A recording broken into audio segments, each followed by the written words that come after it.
آن حضرت صلی اللہ علیہ وآلہ وسلم نے اس مضمون کو بڑی تفصیل سے کھول کر بیان فرمایا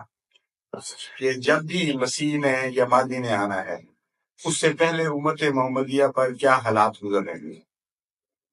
ایک وہ جو حدیث میں نے پڑھ کے سنائی، آپ نے پوچھا تھا جس کے اندر ایک سوال انہوں نے ہوکر صاحب نے، وہ بھی ایک نشانی ہے کہ امت فرقہ فرقہ بڑھ چکی ہوگی، اور بہت سی تفصیل سے علامتیں ہیں رسول اکرم صلی اللہ علیہ وسلم نے خود بیان فرمائی، جن میں مثال کے طور پر دجال کا ظہور، دجال کی علامتیں، اس کے پہچاننے کا طریقہ،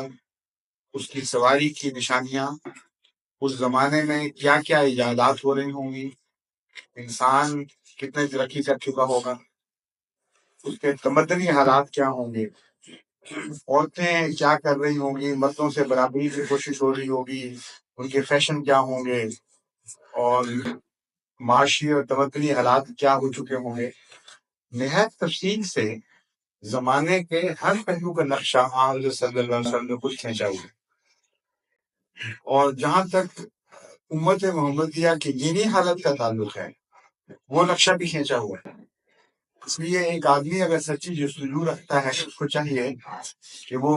دیکھے کہ وہ تصویریں جو کھینچی ہوئی تھیں وہ پوری آ گئی ہیں۔